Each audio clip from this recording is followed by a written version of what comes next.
For 8 long, desolate years, Stone Jericho had been a specter haunting his sun-baked haven, a towering silhouette against the Arizona desert. His ranch was a fortress of solitude, built to entomb the relentless echoes of his past. The war had devoured his soul, leaving ashes and a crushing silence. He had meticulously buried what remained of himself here, beneath the swirling dust. Each sunrise brought only the quiet ache of memories. Then, on a scorching afternoon, his profound silence shattered, rhythmic, urgent pounding of shod hooves, and a thick plume of military-colored dust billowed on the horizon, heading his way. A chilling coldness, a sensation he'd spent a decade purging, seeped into him. He moved reluctantly to the porch edge, his massive hand resting on a weathered fence post, the splintered wood a familiar pain. Leading the detail was a ghost Stone prayed never to see again. Sergeant Knox. The man sat his horse with cruel arrogance, his face a grotesque carving of bad memories and cheap whiskey. Knox. The name was a bitter curse, a brand of failure, a visceral reminder of a fatal hesitation in battle that cost a good man his life. Knox's predatory gaze found Stone, and a venomous smirk spread. This was a calculated pilgrimage. Knox had come to gloat, to witness Stone's utter ruin. Behind him, roped like cattle, was a long line of mountain prisoners. Amidst them, one figure radiated ethereal defiance, a young woman, no more than 20. She held her chin high, her dark eyes, pools of obsidian, meeting the sun without a tremor. An untamed fire blazed in her gaze. Her name, he would learn, was Luna. Even bound, she possessed undeniable strength. "Jericho!" Knox's voice sliced the air, thick with mocking accusation. "Still hiding, I see." Stone offered no reply. He longed to turn and bar the door. Knox swung down, spurs jingling, and strode toward the prisoners, yanking Luna roughly forward. "The men are thirsty," he drawled, eyes fixed on Stone. He shoved Luna toward the water trough with brutal force, a calculated act for Stone. Luna stumbled, but caught herself with astonishing resilience. Her dark eyes met Stone's. He saw no plea, no fear, only fierce pride, an unyielding spirit. Knox leaned close, his voice a guttural growl meant for Stone. "Drink up, savage. Courtesy of a man who knows a thing or two about leaving people behind." The words struck Stone like a physical blow, aimed at his deepest wound. Splinters dug into his palm. 8 years of silence had not quelled the torment. The screams of his past were still there. To help her now meant confronting Knox, facing his deepest shame. It meant casting aside his fragile peace, stepping back into brutal violence. He stood motionless, a colossal statue of regret. A civil war raged within him. Self-preservation screamed to do nothing, to let Knox pass. But his gaze returned to Luna, to the fire in her eyes. This choice was different. To turn away now was a final, devastating surrender, letting the last ember of his former self die in the dust. The moment stretched thin and brittle. Knox's men began mounting horses. Stone had done nothing. A hollow wave of desolate relief washed over him. The world would pass him by. Knox, disappointed by Stone's stillness, turned to Luna, who was defiantly getting to her feet. "Get up!" Knox snarled. With an exaggerated grunt, he swung his rifle stock, striking Luna high on the shoulder. The sickening thud buckled her knees, sending her sprawling. She made no sound, but forced her head up, eyes blazing with incandescent hatred. Stone saw it all, the impact, the dust, the smug glint in Knox's eyes. That arrogant glance ignited 8 years of shame. The world dissolved, replaced by the crushing memory of Wolf Pass. The cold air, gunpowder, Private Miller's face, a boy from Ohio, pinned down. Stone had the shot, a clean line of sight, renowned marksmanship. He remembered his rifle's weight, crosshairs on a fleeting shadow, but he hesitated. For one fatal second, doubt froze him. Another shot cracked. Miller crumpled. Stone fired then, a useless, vengeful shot. He had killed no one, only announced his unforgivable hesitation. He had stood over Miller's lifeless body, and the man Elias Thorne had died there, suffocated by guilt. Now, under the Arizona sun, Miller's innocent face superimposed over Luna's pained, defiant one. He saw the same fragile vulnerability, the same precious life about to be extinguished by pointless violence. Shame, hot and acidic, rose in his throat. It wasn't bravery, but a desperate need not to be that man again, not the man who hesitates, who stands by. He knew he couldn't fight them head-on, too many soldiers. But he would not stand there and do nothing. As soldiers swung into saddles, Stone turned, taking a deliberate step toward his cabin, a feigned retreat. His boot caught on a loose stone. He stumbled, his massive hand slamming into a wooden water bucket on the porch. The world exploded into chaos. The bucket tipped, sending cold water splashing onto the ground beneath Knox's warhorse. The stallion shrieked, rearing back furiously. Knox, caught off guard, cursed, fighting the reins. Other horses shied violently. It was a brief, violent rupture, a storm of hooves and curses, lasting only precious seconds, but enough. Through the maelstrom, Stone's keen eyes found Luna. In that moment of distraction, she moved. A wraith, pure instinct, she scooped a sharp-edged rock and sawed desperately at her ropes. The hemp snapped. Before any soldier registered, she was up and running. She ran not for the open plains, but for the jagged, treacherous canyons bordering Stone's property, a maze of hidden paths and dangerous precipices. She moved with innate knowledge of the terrain, a blur swallowed effortlessly by the deep shadows of the rocks. Knox finally wrestled his horse under control, his face contorted in purple rage. "After her!" he bellowed. A few soldiers urged horses toward the canyons, but pulled up short. The sun was bleeding into the horizon. The terrain was a death trap for horses, and darkness made pursuit on foot suicidal for men who didn't know the land. "Damn you, Thorne!" Knox screamed, his enraged gaze falling on Stone, who stood impassively. "This is on you. I'll be back for her, and I swear to God, I'll be back for you." The threat hung heavy, poisonous. Then Knox yanked his horse's head and led his men away, a disorganized, furious retreat swallowed by twilight. Silence returned, heavier. Stone stood alone, the fire in his chest blazing, his heart hammered. His cabin, once refuge, now felt like a target, branded by his defiance. The seed of defiance had been planted by shame. And as he looked toward the dark canyons where Luna disappeared, he knew he had made a choice from which there was no turning back. She was wounded, alone, hunted. He knew he had traded a quick, brutal death for her for a slow, uncertain one.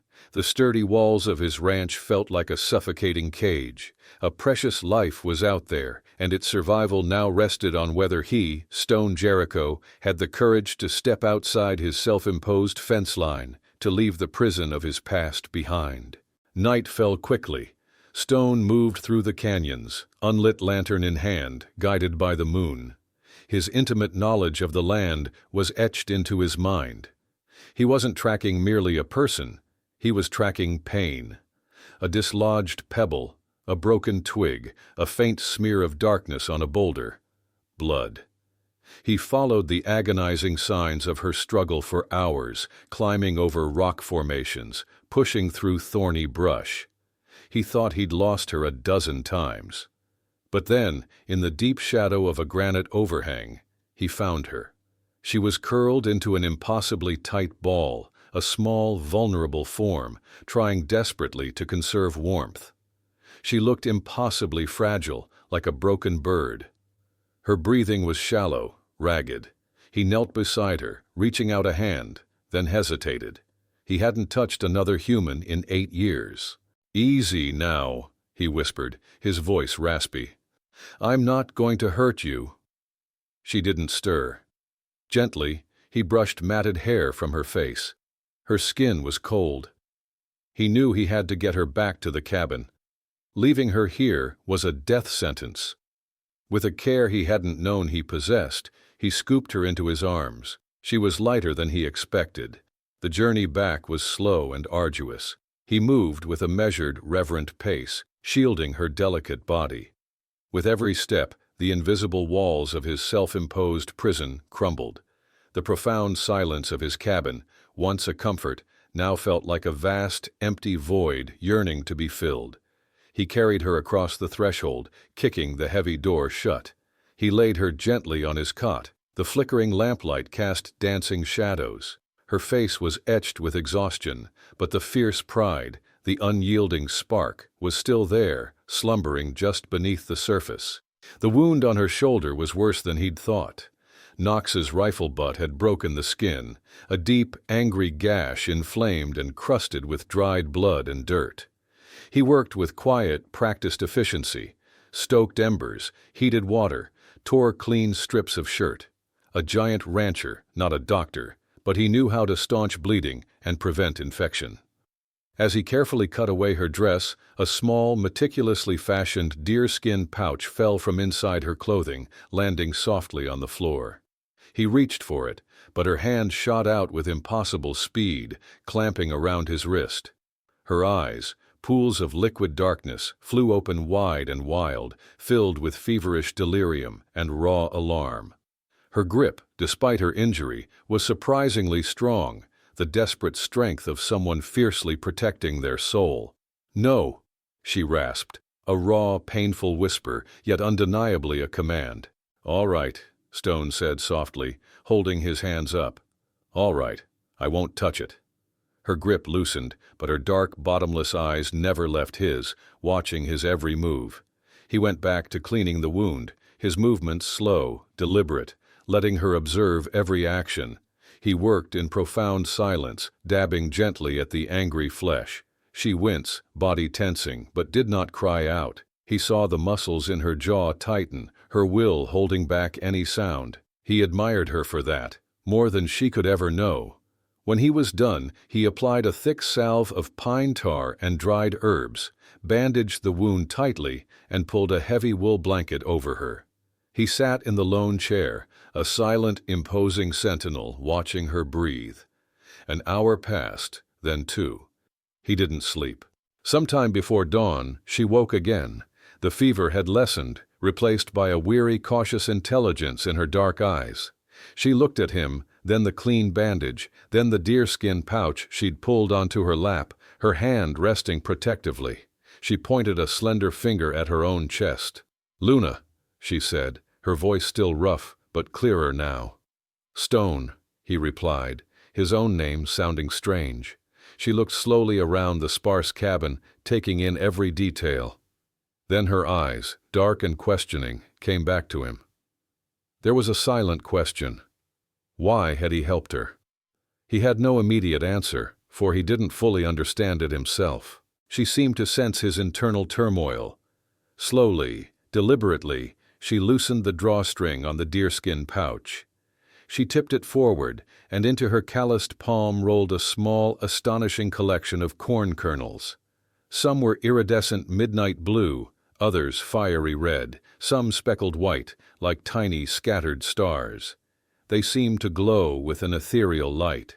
She held them out, her expression one of profound, sacred reverence. Her English was broken, but her meaning was clear. "Not gold," she said, shaking her head. She gestured to the kernels, then placed a hand over her heart. The heart of the people. She made a sweeping motion, like something growing from the earth. Then a sharp, violent gesture of fire. "Knox Fire Village." She looked down, her voice a low, painful whisper. "All that is left for the new time, the new ground." Stone stared at the glowing kernels, and the true crushing weight of his actions, the profound consequence of that chaotic moment at the well, settled upon him. He understood everything now. This wasn't merely about a stolen horse or a runaway prisoner. Knox hadn't just burned a village. He had tried to extinguish a future, to annihilate an entire people's lineage. This girl, wounded and exhausted, was carrying the last fragile spark of that future in a small, worn leather bag. Her own life was secondary to the sacred survival of these precious seeds. She wasn't just a survivor, she was a guardian, a vessel of hope, a living archive, a legacy in her hands. He looked up and met her gaze, a profound connection forming. The vast distance between them, giant rancher and mountain girl, white man and displaced native, broken soldier and defiant guardian, vanished. In her eyes, he saw a purpose so profound, so unwavering, it humbled him. He saw a strength he hadn't witnessed in anyone, least of all himself, for a very long time. An unspoken understanding passed between them, a silent vow forged in the pre-dawn hours. He wouldn't just be saving a girl, he would be protecting a legacy, safeguarding a future, and in doing so, perhaps, he could reclaim his own lost soul. 2 days passed, a fragile peace settling over the ranch. Stone watched Luna. She tended to his meager vegetable patch with quiet reverence. She sat in the morning sun, drawing strength from its heat. She spoke little, choosing her words precisely. He, the giant rancher, spoke even less. But a silent language of shared tasks, knowing glances, and quiet understanding grew between them. It was a peace he knew couldn't last. The threat of Knox was a constant, unspoken presence. It broke on the 3rd day. Stone was mending a bridle when he saw the lone rider. Not a company, just Knox. Knox rode into the dusty yard with slow, deliberate menace. He dismounted with chilling composure, tied his horse, and walked toward the porch. This was personal. Stone didn't move. He continued working the leather. He offered no greeting, no acknowledgement until Knox stood at the bottom of the steps, his silhouette blocking the sun. "You're a hard man to get rid of, Jericho," Knox said, deceptively calm. "But then, I always knew that." He climbed the steps, pulled up the other chair, and sat opposite Stone. His cold, gray eyes scanned the cabin, then settled back on Stone. He was here to psychologically wound his prey. "Been thinking about the old days," Knox began, voice conspiratorial, dripping with venom. He bit off a cigar end and spat it onto the dust. "Funny, the things a man remembers out here." Stone said nothing. Knox lit his cigar, savoring the moment, letting the silence stretch, thick with unspoken accusations. "Remember Wolf Pass?" he said, words sliding out like smoke, burrowing into Stone's deepest wounds. The bridle slipped in Stone's hands, slick with sweat. His heart lurched. He had known this was coming. "Remember Private Miller?" Knox continued, voice soft, cruelly sympathetic. "Skinny kid from Ohio. You were supposed to be watching his back, Jericho. You had the high ground. The best shot, they used to say. You had a clean shot, Thorne. I saw it. We all saw it. But you hesitated, just for a second, and a second was all it took." Cold sweat beaded on Stone's forehead. The memory was happening again. The cold air, gunpowder, Miller's lifeless, accusing eyes, all vivid, suffocating him.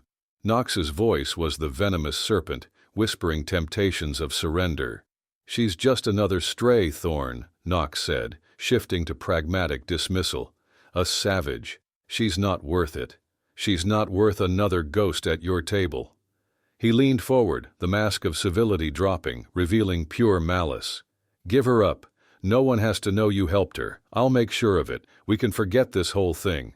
Don't make the same mistake twice. Don't let another one die because you couldn't act." It was a masterfully cruel attack. Knox offered a twisted path to redemption by committing a fresh betrayal. The temptation was vile. For a horrifying moment, Stone felt his resolve crumble. He could end it all with one quiet word. But then, through the warped window, he saw Luna. She had heard Knox standing just inside the doorway, hidden, clutching the pouch fiercely. Her luminous eyes were fixed on him, not with fear, but with fierce, unwavering intensity. In her gaze, he saw no accusation, no blame. He saw a silent, profound belief, a desperate hope that the man who had cleaned her wound, shielded her, would reappear. In that instant, the shame Knox wielded transformed. It burned away fear and doubt, hardening into cold, diamond-hard rage. Knox hadn't just insulted him, He had desecrated Miller's memory by using his death as a bargaining chip. He had defiled something pure within Stone's soul. Stone slowly, deliberately, set the bridle down. He raised his head, his sharp, unwavering gaze locking directly into Cade Knox's cold eyes for the first time. The man he had been, hesitant, haunted, guilt-ridden, was gone, burned away by righteous fury. "I don't know who you're talking about," Stone said, his voice perfectly steady, chillingly calm. It was a declaration of defiance. "There's no one here," he paused, a ghost of a grim smile. "Just me and my ghosts." The words hung heavy, final. It wasn't just a denial of Luna's presence. It was a powerful declaration of war. He had not only refused to bow to Knox, but he had unequivocally refused to bow to his own tormenting past. The line had been drawn, irrevocably, in his soul. He had chosen his side. Knox's departure left a profound void. His final words, a murderous promise, echoed ominously. Stone watched him ride away until swallowed by the heat haze. Stone stood on the porch, listening to familiar ranch sounds, now tainted by threats. The fragile peace was gone, replaced by the grim certainty of a coming storm. He walked back inside, the door closing with finality. The cabin, his solitary refuge, felt less like a sanctuary, more like a trap. His lie was a flimsy dam against Knox's vengeance. He paced, mind racing, cycling through impossible options. He could run, but Knox knew this country would hunt them relentlessly. A wounded girl couldn't run forever. He could stay and fight. But it would be one man against armed, ruthless soldiers. A slaughter. He was trapped, cornered by his unexpected decency.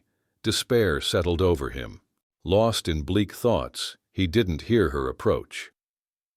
"Your enemy," a quiet, steady voice said from the shadows. Stone stopped pacing.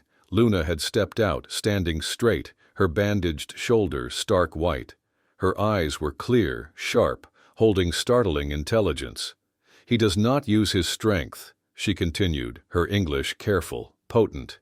"He uses words to break you, from the inside." Stone stared, genuinely taken aback by her perception. She had understood Knox's attack better than he had. He nodded. "He knows where to aim." Luna took a step closer, the dynamic shifting. She was an ally. "The white man's law," she said, searching for words. "It is strong. Sometimes it is protection." "Sometimes," Stone answered gruffly. "Most times it's just words. But soldiers, they must listen. They are bound by it." "There is a binding," she pressed. "A tie that their law must honor, a tie that makes one person part of another." He understood with electrifying clarity. Was there a legal bond even Knox would respect? An insane, brilliant idea ignited, a desperate long shot. But it was a plan. He opened his mouth to explain, but Luna's eyes were locked on his. She had followed his thought, arriving at the same impossible conclusion. She had been leading him. "If I am your wife," she stated, calm, devoid of romantic sentiment, a strategic gambit. What can he do then? The air left Stone's lungs. To hear it spoken made it terrifyingly audacious. He looked at her, seeing formidable strength overshadowing exhaustion.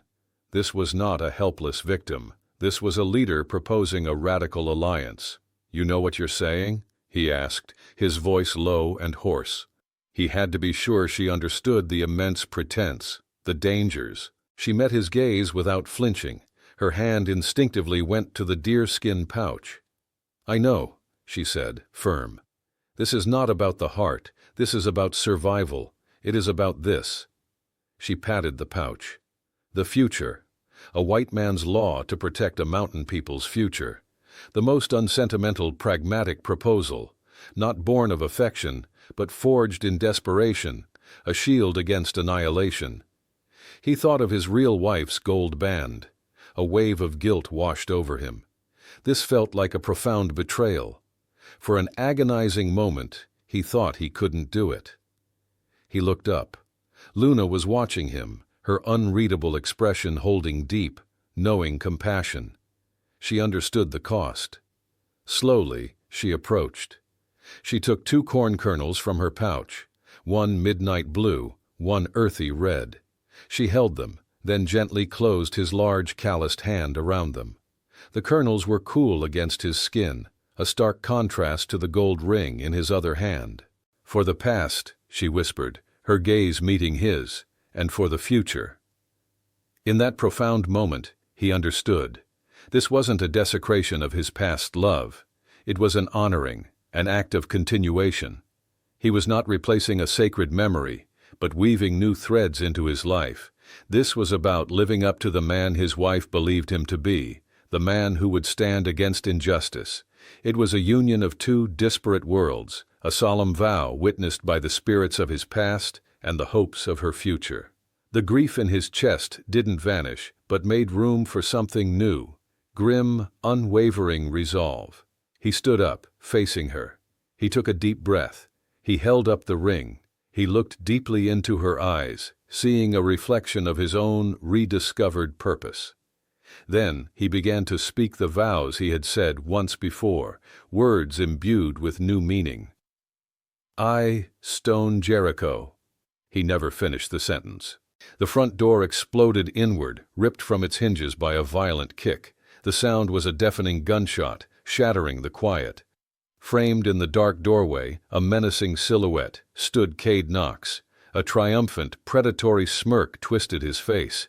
Behind him, shadowy shapes of soldiers fanned out, rifles cocked. They were caught, their ceremony brutally interrupted. Instinct took over Stone's massive frame. In a fluid motion, surprising for his size, he pushed Luna instinctively behind him, shielding her with his formidable body. He stood between her and the cold muzzles of rifles, his hands open, unarmed, yet his stance was utterly defiant. He was a mountain, unmoving. "Get out of my house, Knox," Stone said, his voice low and dangerous, vibrating with cold, contained fury. Knox laughed, a harsh, ugly sound. He stepped inside, boots crunching on splintered wood. "Your house?" he sneered. "I don't think so. This is a crime scene. You're harboring a fugitive, a murderer." He gestured with his pistol toward Luna. "And that makes you an accomplice, Thorne. A traitor." Stone stood his ground. He felt Luna's small presence against his back, her silent trust. He felt the corn kernels in his left hand, the ring digging into his right. He had his purpose. "She is not a fugitive," Stone said, his voice ringing with newfound conviction. "She is my wife." The smug smirk on Knox's face faltered, replaced by bewildered confusion. He looked from Stone to Luna, then back, struggling. Then he threw his head back and roared with disbelieving mockery. "His wife," he bellowed to his men. "Did you hear that? Old Thorne finally got so lonely he decided to marry a savage? Did you have a real ceremony, Thorne, or did you just grunt at each other?" The soldiers chuckled nervously. "It doesn't matter what you think," Stone said, his voice cutting through the laughter, cold and precise. "She is my wife under the law, and she is on my property. That puts her under my protection. You have no authority here." Knox's laughter died abruptly, his face hardening into pure malice. He took another deliberate step, pistol leveled at Stone's chest. The air grew thick with brutal violence. The standoff was primal. "A piece of paper won't stop a bullet, Thorne," Knox hissed, his voice a low, venomous whisper. "You had your chance to walk away. You had your chance to be the man who hesitates, but you just couldn't help yourself. Now you die with her." Knox's chilling threat hung in the air, but in his arrogant confidence he had made a fatal miscalculation. He had underestimated his enemy and chosen the wrong battlefield. This was Stone Jericho's land. Every shadow, every rock, an intimate friend to Stone, a treacherous enemy to strangers. Before Knox could tighten his finger on the trigger, Stone moved. Not a lunge for the pistol. With explosive power, he kicked the sturdy leg of the heavy wooden table. It crashed over with a deafening clamor. In the same fluid motion, Stone snatched the lit oil lantern and hurled it with devastating force toward the far corner. It shattered against the wall, spilled oil igniting instantly. The room plunged into dizzying chaos of roaring flame and disorienting shadows. The soldiers, momentarily blinded, hesitated. That fleeting hesitation was a fatal gift. From the swirling darkness came the deafening crack of Stone's rifle, snatched from above the fireplace. He didn't aim to kill, not yet. He aimed for the second lantern near the doorway, shattering it with a precise shot, casting the yard outside into impenetrable blackness. Panic erupted among Knox's men. Expecting a broken old man, they found themselves trapped in a dark, burning room. Knox roared, trying desperately to regain control. His men scrambled blindly back through the broken doorway, trying to regain formation, but they stepped from one trap into another. As the first soldier rushed around the cabin, a sharp metallic snap echoed, followed by a piercing scream. One of Stone's old rusty bear traps, long forgotten but functional, had found new prey. A second soldier tripped on a nearly invisible tripwire Stone had strung that afternoon. He went down hard, rifle clattering. This was a hunt, roles reversed. Stone, a phantom in the smoke-filled darkness, used the cabin as his fortress, firing sporadically from different windows, never staying put. He was a cunning protector, creating the illusion of an unseen army. While Stone drew their frantic fire, Luna moved. She slipped silently out a back window, melting into the deeper darkness she knew intimately. She was a spirit of the land, silent and swift. She moved in a wide, circling arc behind the panicking soldiers, a disembodied whisper, guiding their fear. A precisely thrown rock sent one soldier spinning. A low, haunting whistle drew another's attention. She was a phantom, turning their numbers against them, making them doubt their senses. They fought two wars, one against the rifle in the burning cabin, another against the invisible presence. Knox, his face contorted in impotent fury, saw his control slipping. Rage consumed him. He saw a fleeting flicker of movement near the back of the property, Luna's silhouette. In her hand, the faint glint of the deerskin pouch, the ultimate prize. "She's getting away!" he yelled, voice cracking with fury. He abandoned command, leaving his men. This was personal. Thinking she was making a panicked break, he plunged blindly into the darkness after her, pistol ready, mind clouded by obsession. Stone, observing Knox take the bait, knew this was the moment. He slipped silently out the back of the burning cabin and followed his enemy, a grim shadow, keeping to the deepest darkness. His rifle was held low. Luna was a masterful guide, leading Knox on a winding chase away from the ranch and deeper into the treacherous canyons. She seemed to stumble, always staying just within his sight, a perfect lure, drawing the enraged predator deeper into the trap. Knox, lungs burning, mind clouded, didn't notice the canyon walls closing in, the path narrowing, boxing him in. He saw only the mountain girl and the prize she carried. He finally cornered her at the back of a narrow box canyon, a natural dead end. A sheer rock wall rose behind her. He advanced, a triumphant sneer, raising his pistol. "Nowhere left to run, savage," he panted. Luna didn't answer. She simply looked up, her dark eyes, devoid of fear, fixed on something above him. Knox instinctively followed her gaze. High above him, silhouetted against the starry sky, stood Stone. He was next to a large, precariously balanced pile of rocks and deadfall, waiting for centuries. Stone met Knox's wide, disbelieving eyes, a cold, unwavering resolve. He gave a slight nod. Then, with a grunt of raw effort, he put his colossal shoulder into the pile and pushed. It started with tumbling stones, then escalated into a roaring cascade. A river of rock and splintered wood poured down the canyon wall, thundering. It was a calculated, strategic blow, precisely aimed. The rocks thundered down, not on top of Knox, but in front of him, blocking his path, sealing the narrow entrance to the box canyon he had blindly entered. The last massive boulder settled with a deep, final boom. Silence. Deep, profound, absolute. The battle was over. It had not been won with a heroic gunshot. It had been won with the quiet, ancient wisdom of the land, with cunning, with a bear trap, simple wire, and intuitive knowledge of stone and shadow. It had been won by a perfect, unspoken partnership. Knox was not dead. He was defeated. He was trapped, isolated, a prisoner of the earth he had sought to defile. The hunter had become the prey. Dawn broke, painting the eastern sky. The air was cool and clean, carrying the faint scent of smoke and damp earth.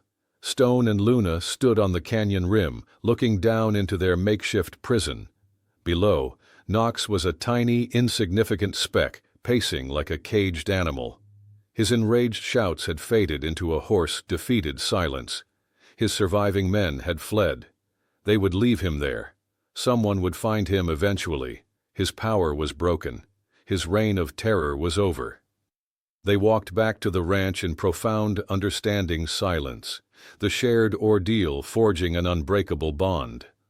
The first tentative rays of sun touched the cabin, illuminating fresh scars. The front door was a splintered ruin, the roof blackened, bullet holes pockmarked the walls. It was damaged, but Stone felt no loss. For 8 years, this cabin had been his tomb. Now, it was just a building. The prison wasn't the place. It had been the desolate state of his soul, a fortress of guilt. Last night, in fire and fury, its walls had come crashing down, liberating him. Inside, the air was thick with smoke and gunpowder. Luna moved to the center, retrieving the deerskin pouch. She held it, then looked at Stone. With deliberate, ritualistic care, she loosened the drawstring. She took out the precious corn kernels, glowing faintly, and set them carefully on the scarred wooden table. Then, she reached back into the pouch and pulled out a second piece of deerskin, meticulously tanned, folded. She unfolded it. A map. Not a white surveyor's map, but a map of the earth itself, drawn with natural charcoal and berry juice. Winding rivers, towering mountains, dense forests. It was a map of a journey, a path for generations. This, Luna said, voice soft but resonant, is not a map to hide. It is a map to build. She traced a long line relentlessly north, beyond the territory's borders, beyond Knox's law. My people are scattered, she explained, like seeds scattered. This is the place. Her finger stopped on a marked spot. A valley of green grass and clean water, the place to bring the people together, to plant a new beginning, a new harvest. She looked at the vibrant kernels. These seeds, they are for that ground. Stone stared at the ancient living map, and the last crumbling pieces of his old, isolated life fell away. He understood everything. Her defiance, strength, protection of the pouch. It all coalesced. She was not just fleeing a massacre. She was on a sacred mission. She was a harbinger of hope, carrying the blueprint for her people's survival. He looked around the ruined cabin. He knew he couldn't stay here. Knox would talk. The army would come. His peace was shattered. But as he looked at Luna, her face alight with purpose, as the map spread between them, he realized with profound liberation that he didn't want that old peace. The solitude he craved felt empty. The man who had hidden for 8 years, paralyzed by guilt, had died last night, reborn in defiance. That's a long trail, Stone said, his voice rough. A dangerous trail for one person, Luna. A small, genuine smile touched Luna's lips for the first time, a radiant blossoming. I am not one person, she said simply, her dark eyes, luminous with hope, meeting his without hesitation. The unspoken bargain they had made, the desperate pact of marriage, had changed. It was no longer a desperate lie. It had been consecrated by shared danger, mutual trust, and entwined fates. It had become a new kind of truth, a powerful, unwavering partnership. He gave a slow, deliberate nod. His heart swelled with purpose. He moved about the cabin, not with the shuffle of a hermit, but with resolute purpose. He gathered what was useful, a blanket, jerky, his rifle, ammunition. He left the ghosts behind, Miller finally at peace. He left the memory of the man who hesitated, buried forever beneath the desert dust. He was packing for a new life. An hour later, they rode out from the scarred ranch, 2 solitary figures against the boundless horizon, not looking back. The sun was climbing. bathing the valley in golden, promising light. Their journey was no longer a frantic flight from a tormenting past, but a purposeful ride toward an unknown future, a future for her people, built on fertile ground to the north, a place of sanctuary, and a future for him, found not in solitude, but on the open trail, at the side of a remarkable mountain girl who had taught him that the deepest wounds, the most ingrained shame, could only truly be healed by fighting for something far greater than himself. He didn't know where the long trail would end. But for the very first time in 8 long years, Stone Jericho was not afraid of the road ahead. He was finally riding free, truly free.